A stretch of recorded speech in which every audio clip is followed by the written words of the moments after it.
it's been a real mad thing looking back on all of these years that have gone by so fast. And one of the guys that was really instrumental for me, really, in trying to remain underground and being pulled by the record company to do what I was doing, is the infamous Dillinja. And he's joining me today, and he's in a very rare situation. Me and Carl, we're going to shoot the breeze a little bit, and I've got him right here now. So, Carl, what are you up to, mate? Yeah, I'm good, man. Just want to be on studio one, rebuilding the studio, bit of decorating, bit of everything, man. All rounder at the moment. So, what you been doing with this lot? I mean, you've been keeping busy. I mean, to be honest, that most times, of all the people that could be shouting from the houses about D&B and having the biggest weight in this thing, it's been you. But you're one of the quietest, most humble pieces out there. I mean, I remember doing the shoot for the Heads album, you know, for the whole Metal Tin for Platinum. Trying to get to that shoot we did in Labrador Grove, it was a nightmare. It's going to get you down for that just to get a photo. Yeah, I hate anything video related or anything like that. I'm terrible. Yeah, I don't know what to say. As soon as that camera comes on me, I'm like, I'll just freeze. You know what I mean? But it's been amazing. I mean, it's been amazing. It's been amazing. I mean, even with the boys, with SP, and when SP and Jubei get started on dubs that never got released, and of course, half the time you don't even realise how many dats went out there. But my experience of you was when I heard the Bat Fink tune, you know, the Bat, you know, kind of the one. Yeah. Learning tracks, man. Learning, isn't it? Part of the learning stage, yeah. Yeah, and I mean, I came to see you on the main drag going out to Brixton. I remember going to your flat there, big high ceiling, and listening to a few bits and saying, look, would you think about doing some stuff on Metalheads? And of course, you know, fast forward, getting blessed with, I mean, you know, Angels Fellas and EP to this day has been seminal for the label. And literally, I watched Blade Runner, the original, yesterday. And it was like, as soon as the samples started coming on, I'm like, you know what I mean? It was one of them, the era of we could go out and say literally anything. And it was beautiful. But I think, you know, the scene has been really good to us and kind to us. And I think in hindsight, looking back, you know, Timeless was a big experience and a big part of my coming of age. That's what the album was about for me. It was a coming of age album.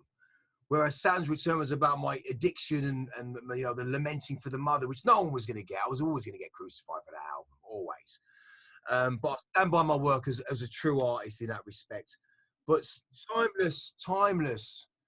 I mean, I started talking to you after the release on Heads. The idea of you doing Seventh Seal, and if I remember rightly, quote me on this, I came down to your other place. It was going down the hill. It had that mad drain. Remember that? Gee. You had that drain. It was next door neighbour's drain. That next door neighbour, I'm like, mate. Terrible, I know. You went, come in, but yo, you got to excuse me, mate. Do you remember that? We were laughing about it. But he was like, mate, I remember going in, you had about 4 air fresheners, you know what I mean? And it was like spraying them up, and then you shut all the doors and we get into the living room and it was done. It was wicked. Yeah. So I remember that living room because you had it all set up. And I think when we started rolling out, you know, Seventh Seal, and I remember clearly on the mod wheel, when we want to go stereo left and right, and we sample the track back to ourselves and had it going left and right on the mod wheel. Do you remember that? Yeah. And that was pretty mental because I thought, and there was that one thing where the sample of the flute played an octave higher, and it went. Yeah, it was a mistake, wasn't it? It was a complete mistake. That. We were like, oh no, that sounds all right. I remember that. Sounds all right. It was one of them like. Sometimes you make a little mistake. You're like, oh, what's that one? That sounds all right. That's right. Yeah. And it was do that one every now and then. Yeah, and that was what it was. It was like in the high of it, for me, being able to get blessed with even sitting by you and working, because I was, you know, always over the shoulder of another guy engineering, and of course I worked with Digo, worked with Mark, you know, and I was always out of my comfort zone, you know, Mark Rutherford and those guys, but I was always out of my comfort zone, especially with people that were rolling at D&B that had been a thoroughbred in the sense of what you've done. So I was nervy. I didn't seem like I was boisterous, but I was nervy still because it was a thing that was sitting there going, what's the ideas, what's the sounds? And of course we had Justina's pads and all that kind of stuff, which really worked well with the track, especially the intro, because it was that really mad intro of having that. Because remember, we did that. It was just a really great experience. But what was it like for you? What was it like for you, that experience of, you know, obviously? Yeah, I've only worked with a few people, ever worked with a few people, so it's like, it was your energy levels on a whole different level, and I've never worked with anyone like you before. It's like a rocket going off in the fucking studio. Fucking light it up and let it fucking watch it fucking explode, you know what I mean? That's G all through, innit? But yeah, I've never worked with anyone like you before, man, so that was madness. But no, the energy levels were high, obviously, and we come out with some fucking magic, man. Do you know what I'm saying? Yeah. The strings, everything, your fucking hand movements. You're contouring the strings with your fucking hands. You're telling me what to do. Do you know what I mean? That's just you all the way through, man. Yeah, but I think when I think about them times in a really lamenting way, you know, when we look back on life, look at that, being able to manage to kind of engage with someone like that, and we were on this level of doing it, you know, it was, I mean, I think about when we did that, you know, This Is a Bad. For me, when I listened to the way, you know, the pads from Justina, the bang, bang, bang, bang, bang, it was really crusty. And the way that the pads, and the way it moved, but the drums, the little flicks you do, those little edits, a lot of people they weren't at that level of editing at that point. Yeah, even Dion Martin would roll out and they would layer 3 or 4 breaks, but you were flicking them and moving them. And at that time, different level, mate. I mean, and I think, you know, that was for me really important, you know, and I think that the album wouldn't have been complete if it wouldn't have been for them 2 tracks. Because I know it sounds pretty mad, but from an underground perspective, you think about what we were doing, you know, Randall left the answer phone message. You know, what fuck, man, what are you doing, man? You know what I mean? You know, he's always thinking about a fucking album, man. You don't want to go out anymore. Because I just locked off with the album. Locked off, yeah, you got going, you went in the zone, innit? And I went in the zone with it. But I mean, of course, later on we went on to do great things because obviously I got to sign you to London. Yeah, that's right. For your album. And as much as it on heads, I think you had to do your own thing. And I think that album, yeah, as far as bangers are concerned, I mean, every track on that album on Cybertron is just like later. Yeah. Dance floor album. It worked. It does what it said on the tin, basically. Yeah. You know what I mean? Bangers, loads of bangers. But you've always done that. What's your take on that? I mean, you've just done your thing, and like you dance, right? Get people to dance. That's it.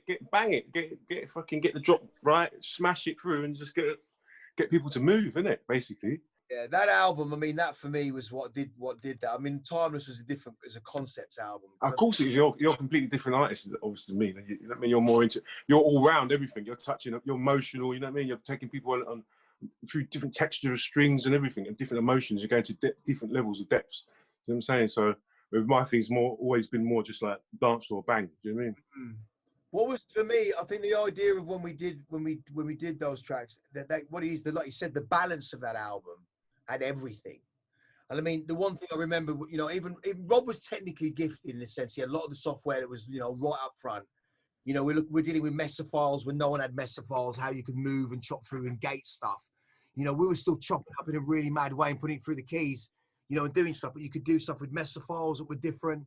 The way of audio, you know, when you first put audio on the screen as audio, I think, what, you can stretch it and move it around. It was like, wow, that was going to be a whole visual thing. That was like, wow, you can see it on the screen as audio.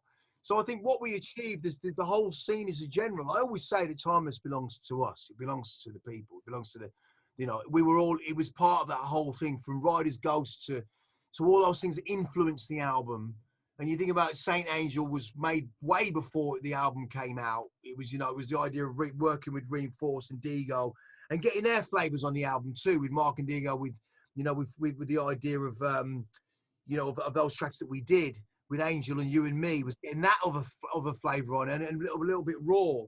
But I mean, I always remember you saying about the idea, because I remember when Playful, we had the sampling screen on the 3000 of scrolling the snake on Timeless, and you always spoke about that. It was kind of, for us, it was very cutting edge, as technical as we could get, being the most untechnical guy. Yeah, especially the spine in Inner City Life, man. The spine thing with a hi-hat looping. When you play that to me, it ripped my head off. I was like, fucking hell, do you know what I'm saying? Such a simple thing, but the way to think of that back then, and then pan it and try and contour it and get it in a way so it actually moved around the fucking room, do you know what I mean? Like a fucking snake. It was fucking amazing at the time. I mean, the concept then, and I've been listening to it now, it sounds like a normal album. But it sounds like a summertime that I remembered, you know, a winter time I remembered. It's that idea of what that music was. And you know, I'm going to be speaking to Randall you know, I spoke to Groove about it, you know, speaking to Randall, because obviously Randall took the cassette, the whole 21 minutes, and played it to him. And he just sat there and went, what the fuck? It's just the whole concept of it. But I think what was even more important for me was not necessarily the finished thing. It was the fact of being blessed to work with you. But after that, I don't even remember this. Do you remember Bowie? David Bowie came to your gaff. Do you remember? Yeah, that? it came to my gaff. I remember that day. Yeah. You were like, "Don't bring him here, mate." I know. But obviously, he was a South London boy. He'd been around South London. And I remember taking him from the West End in the BMW, and he was shitting himself. But you know, when you think about how many people this music has influenced, mate, the people that pass through, you know, because the note for us, the Blue Note for us, week in, week out, you and Kevin would be there, you know, you and Lemon D would be there. And it was, I never saw, we never, you know, it was a place where we could see everyone at the same time. There was a period of like a couple of years where it was literally every fucking week. And the tunes that got broken now, I mean, Silver Blade getting broken in that, getting that, the way that it would get bagged as a tune, how Ryder would bag it. That intro's always been, where the fuck is it with that delay? You know, with the little, on the rim shot, you're like, I clang that tune. So yeah, when it dropped just before the drop, I know. It's only when I started to DJ after that, I realized, ooh, I should have done that a bit differently. It's a bit of a hard one, that. Yeah, I realised that after. When I play it now, I'm like, woo, you lot must have been struggling with that one. Do you know what I mean? Well, that's what he was. I felt, but I saw Groove, you know, Groove's little stabby fingers, but I saw him in, you know, you didn't want to touch him. You didn't want to go, you know, when a certain man would like certain things. Wait. Mate, don't you go anywhere near him, mate. You're going to pop his teeth out. I'm telling you. You know what I mean? And that's what I loved. Bang the whole thing out. That's right. That's what I loved about Blue Note, man. Best club night of all time for me. Really? Full stop. That and Rage. No, Rage as well. Them 2 nights there. Both different things, obviously. Both different things. Rage and your Blue Note sessions are the best club nights of all time, as far as I'm concerned. I think it was a catalyst for a lot of other stuff, but I think that the tunes that got broke and the energy that would happen. Cutting edge.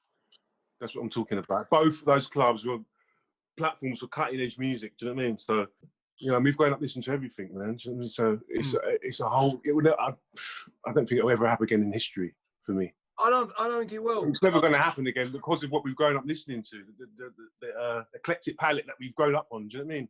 Of all styles of music, it's just that time in that time of the birth of all them different styles. I mean, mixing together. Do you know what I mean? That merge of all them different flavors coming together. Yeah, it was weird because that's a Groove the other day. There's only one man that ever made a tune outside of this thing that really had the ranks that never came from D&B, and it was Todd Terry, Jungle Blackout. Well, remember when that got drawn out in there, and it was like everyone's looking at each other, going, cancelling it out. It ain't Cole, it ain't Lemmy, it's not Adam F, it's not. You know what I mean? It was like, who made this fucking tune? And Fabio drew it out and just destroyed the gaff. Do you know what I mean? It's like the tunes that would level people. And when you know, when Digital come with his thing, you know what I mean? And you know, and then, you know, them Digital and Spirit. Oh, the amount of time I'd hear the Hangman Break get absolute killers. Killers. Do you know what I mean? Photech would draw out, you know, you'd hear that on the... come on. I remember hearing, I think I heard Groove drop something like Still Life remix on the back of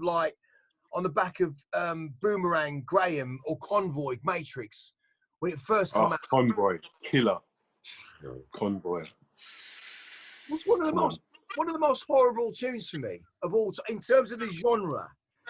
So what Crazy. do you mean, the musical journey that you said, I think you're right, it could never happen again in history. No. That's for sure. And I think the idea of Bowie coming to the club, I mean, everyone went to the club. Spice Girls, they just ended up, I mean, being down there and also actually getting left alone, to be honest, because the clientele was so different. I remember at one point we had yard food on a Sunday night, a few board games up. Remember that, yeah. Christian running around off his Stew chicken and that, rice and peas, jerk. Do you know what I mean? Belly full. Perfect. I'd be like, right, I've got an 8 for gear coming down. I'm lovely. Everyone else is smoking their weed. I'm going to be off my tits for the night. I mean, and there's sweat in that place, and I think the one thing for you, which I think was synonymous with your music, I got to hear your music to the fullest in stereo. When Troy worked that sound, when Eskimo Noise worked that sound, Eskimo, yeah, you got the sound right in there, definitely. You know what I mean? And the only time the sound's ever been right in a club was when you did obviously Mass, because you put your own sound in. But you were killing people. Yeah, that's a whole different concept. Yeah. That's that's a hurting bass one, isn't it? You know what I mean? Troy killed it in there, man. He got it just right. He was in there every week, so he had to, but he got it nice in there. The balance was nice in there. It was heavy and crystal clear. Do you know what I mean? Done a great job in there with that one. And I think I was speaking to Groove about, I think the crowning moment, and again, something that could never happen in this day and age, is when Trenton bought the gold disc down. The album had gone gold. We got a cake out, turned the lights on, and it was like, we've gone gold, guys. We've done it. And then, right, lights off, let's have it. I mean, where does that happen in club culture? It's just for us, it's just one of those things that just never happens. And I think celebrating what this music has done for us all. I mean, it's changed my life a long time ago. And I mean, we're suckers for it. I mean, drum and bass people, producers, engineers can make any other type of music. But the other way around, it just doesn't work like that. No, that's right. Not a lot of people can come in and do it and get it right. That's right. And yet we're been at the bottom of the ladder for a long time. We were like, which I always say to Groove, the loyalty that him and Fabio had playing Outrage and seeing everyone move and doing different things. They always champion underground British music. And hearing Groove drop Saint Angel and Fabio dropping Sinister, because when Sinister used to drop at Blue Note for me and at Rage, that was kind of like for me that was the thing for me. That was it. It was like, I'm done. What are you doing? Does Kevin still have the studio next door to you? Is it still you and Kevin? He's still there. Yeah, we're both still there, same building. Just living life, and just I'm as I said, I'm in the progress of redoing the whole studio, man. So just rebuilding it all to a professional level for the first time. It's always been just cheap gear. We got around it because that's what we could afford at the time. Was obviously the samples were good, but all the desks we're using were cheap little soundtracks desks and everything. Do you know what I mean? So the stuff has never been high end. We've got a great sound out of it, but now I've got to the point where I want to actually rebuild it all, but with professional gear and have a go. Do you know what I mean? With high end stuff and just get the highest quality possible, basically. Do you know what I mean? So, with the situation now with rebuilding the studio, are you going to be like, have you been producing stuff that you're not playing out? Have you been? Yeah, producing stuff I'm not playing out. Yeah. Right, and are you going all round and doing down tempo, doing D&B, doing experimental? What is your? I want to do a bit of everything, yeah, because I've never really made a body of work that's expressing all my different loves of music. Do you know what I mean? All the different stuff that I love. So I want to do that for the first time. Because obviously I usually just go for the dance floor, bang bang. I want to do a bit of everything, yeah. Do you know what I mean? I'll do the dance floor thing as well, but I want to express, I want to express myself differently, definitely. But it was the time back then, Cybertron needed to happen, because I think that really kept. I mean, that put a lot of food in a lot of people's plates. You got to understand, the clubbing became, when the album came out, everyone's playing it, everyone's going out, everyone's raving hard. But I think now we're a lot older, and I think that maybe that's the time for you to do that and do that concept vibe that you can do. It's different. It's a different world now with the way that streaming is, and I mean, I don't even know if clubs will ever be clubs again. In the way that they. Yeah. That's a scary thing, right? Yeah. I mean, what's been your hardest thing with this lockdown thing with COVID and all this stuff? It's just weird, man. The whole getting your body clock back into it's been nice, being able to get up to, like 6 in the morning. I mean, you get up early every day anyway. You're like a rocket. You wait. But for me, it's always been a struggle getting up early. So the fact that my body clock's moved back to like commercial times now, like everyone else, that's fucking weird. I'm waking up at 6:30 in the morning and shit for the first time in my whole life. Wow. Matt, we used to get in at 6 o'clock. Yeah. You always get up early though. You're fucking. I mean, I don't know how you do it. Well, it's called getting old. Brainstorming at fucking 6 in the morning. It's getting old, man. That's all it is. That's all it is. But I just think that I look, man. It's been amazing. I just think that your contribution. I would never have been making music. I think a lot of us can say that who are listening to this, that a lot of us would not be making music if it wasn't for you, because a lot, Reinforced and you You Mate, know, we've all influenced each other. You influenced me to take it a bit further with the more technical side of things and the futuristic vibes. You brought that to me. Do you know what I mean? You influenced me on that end of it. So, you know, we've all helped. We've all done it. We've all influenced each other. I think definitely. You know what I mean? You're good. You're good at, you know, drawing things out of people. You influence people and give them that pushing to that edge. You know what I mean? You've always been good at doing that, and you pushed me to an edge and brought something out of me that probably wouldn't have come out if it weren't for you. So, you know what I mean? We've all influenced each other, I we're think. blessed. We're Definitely. blessed. I just hope that we can work together in the future, you know, and do something. I mean, off the record, because I'm going to edit this to fuck. You know, I don't know what you're doing, but I mean, if you want to touch anything on Timeless, you're more than welcome, mate. You'll get paid for it. If that's Yeah, something, I'd love to, man. Sea of Tears is one of my favourites on that. all right, listen to me. It's got Pat Metheny influence. I know you love that. So you drew it in, man, with those This fucking... is off the record. This is the record. If it's something you think you could track or whatever you could do, Yeah. and I mean it, Carl, I'm only going to, this is a one-time offer, mate. It's a one-time deal because I would not think I was having this conversation with you. I mean it. Yeah. If it's something you can touch on Timeless, I know that you can probably duplicate the mel breaks and that stuff. I can probably get anything played that you need for it. You know, if you want me to help you to put that together. But I just think you should do something, Carl, because I've only got this one opportunity. The album's going out in December, so we have until September. So is there anything, have a think about it, but I'm really serious. All right. Let me just touch Seventh Seal again or whatever, but, you know, that's safe. But I think, you know, it's what, if there was anything that you thought, this is my take on that piece of music, with your mindset to what you're doing now, and if you can stand by your words, I'm not asking you to just go do a DB fucking, or do whatever it is. I'm saying to you, from a seminal album, if you would have a crack at something like that, and just go, you know what, G, I'm going to have a crack at it. It can go no further to my ears. You might say, G, it didn't work out. But I think that if it's something like Sea of Tears, mate, because, I don't know, it might be something, because you pull it inside out. Yeah. You know, and it's really weird because I spent a year with Zero Tolerance, right? King of the remix, love doing a little jazz remix. My man works on samples, lovely, great. He's been trying to do sensual for years. And I went, no, not having it. I don't want to fucking cue it up. You're not having it to get fucking brownie points for the next bit. Ain't going to happen. All year I've been beating him up because he's just done a whole damn tempo album called Searchlight, which is fucking outstanding. Outstanding, mate. Proper Lilo Schifrin jazz, Photech, he really, but without the Photech aspect, completely on his own thing. Yeah. I told him this is, I started, like he said, start pulling it out of him, mate. This fucking sensual mix. He smashed it to Zero bits. Two, you talking about that? He smashed it to bits. He smashed it. The Exiles boy. Yeah, killer.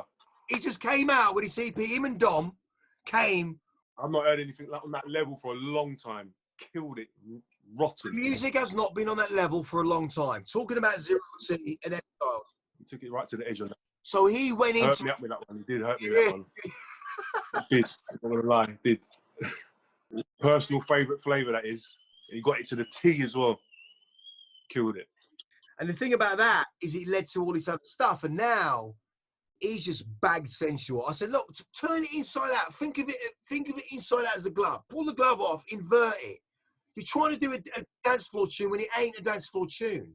It has essence as a dance floor. If you were playing in a Fabio set at the heat of the moment, you can slip it in and you can slip it out. You get it. But you've got to set the tune up. So he's gone for it and he's pulled out the bass player and he's pulled out his piano player. And I said, don't give it away. So the intro riff, you think, what is this? And then you get it. You think, shit, it's sensual. And that, to me, is worthy of going, right, it's cool. Things like Robin Smith, who played the original keys on You and Me. So Robin and me working together. I took all the MIDI information of Timeless with Robin. You know what I'm like? Get right in there, take the MIDI information, vintage keys, knock out the Lego bricks of all the chord notes that are tripping over each other, smooth it out. We've got a really good bed to build melody on, to bring out the vocals and everything else. Just you and me. He said to me, listen, man, I'm so thankful. Let me send you this. He sent me this classical version of You and Me that just had me in bits, mate. Absolute, but not even mixed. I said, James, let's just mix the pads, a little bit cloudy here and there, but it's just stunning. I laid the vocal down, kind of operatic take, sent it to Echoes. Echo's laid down a take on it. I'm like, that's me. Tears down the face. Thank you very much. Job done. But, you know, you getting involved, doing a piece, what's it going to be? Will you have a crack? Yeah, I'd love to. All right. Well, I'll try if I can. I don't think I've got the drums separated, man. All that stuff was really, it's one of them you got to wing out the sounds. And in terms of getting players, I can get certain players to play things, not a problem. Replay, yeah. I can get the riffs for the guitar replayed. I've got a wicked guitarist who can do that. I've got a couple of people I can choose from actually that are really. You still got all the strings, yeah? I think I may have. No, but I may have. So what I'm going to do? Yeah, all that is a special bit. You know what I'm saying? Come on. Conversation. Those strings. Yeah, I know. What I'm saying is I'm going to reverse engineer this because I know that when I start digging on a lot of the work that I've got, I know that a certain chords I'll find. And if we ain't going to find them, it is not meant to happen. But I think that, you know, that's how we work. I think that something like, it was unexpected that you say Sea of Tears. And I don't know why, because obviously... Classic. It's probably, for me, the track that got the most grief. Got the most grief out of the album.